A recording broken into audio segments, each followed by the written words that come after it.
quan una persona està malalta o d'edat avançada, passa moltes hores al llit o no es pot bellugar, pot desenvolupar ferides a la pell conegudes com llagues, escares o úlceres per pressió.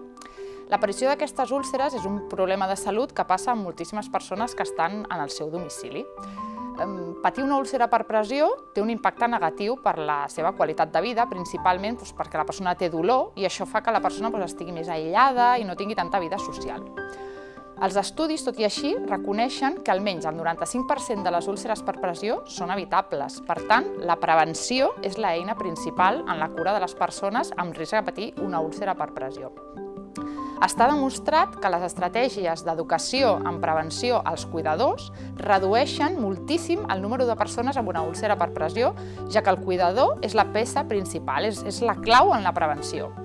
Llavors, les recomanacions que els haurien de donar a aquests cuidadors per prevenir l'aparició d'una úlcera per pressió serien des de fer una dieta completa i equilibrada, adaptar la textura en cas que fos necessari, per exemple, una dieta triturada, que tingui sobretot un alt contingut en proteïnes, incorporant aliments com ara la carn, la llet, els derivats, el peix i els ous. Sobretot recordar mantenir-se ben hidratat, prendre líquids sovint, recomanem una ingesta aproximada d'1,5 litres al dia. Mantenir la roba on estan aquestes persones de llit, la roba seca i estirada, sense arrugues, i vigilar les zones de pressió per evitar l'abans possible que apareguin zones envermellides.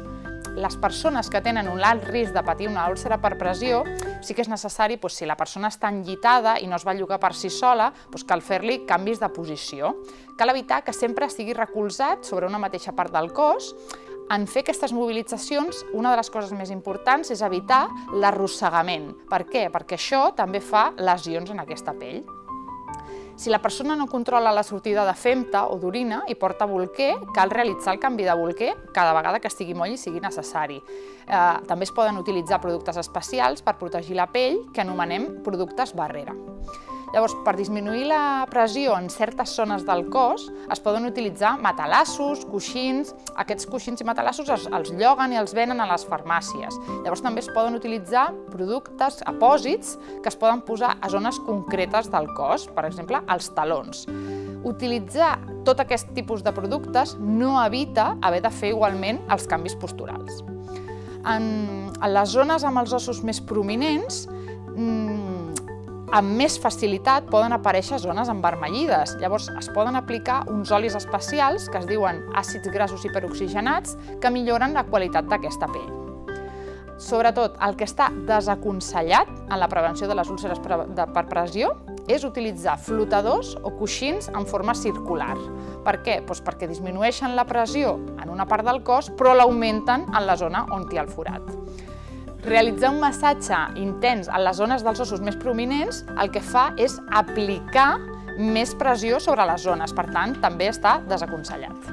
Aplicar humitat als plecs de la pell fa que s'estovi la pell i, per tant, la pots ferir amb més facilitat i està desaconsellat. Tampoc està aconsellat utilitzar colònia, alcohols o pols de talc. Per què? Perquè resseca la pell i això també pot ferir-la amb més facilitat. I per una altra banda, tenir el capçal del llit elevat més de 30 graus quan la persona està descansant fa que augmenti la pressió sobre la zona dels glutis i està totalment desaconsellat.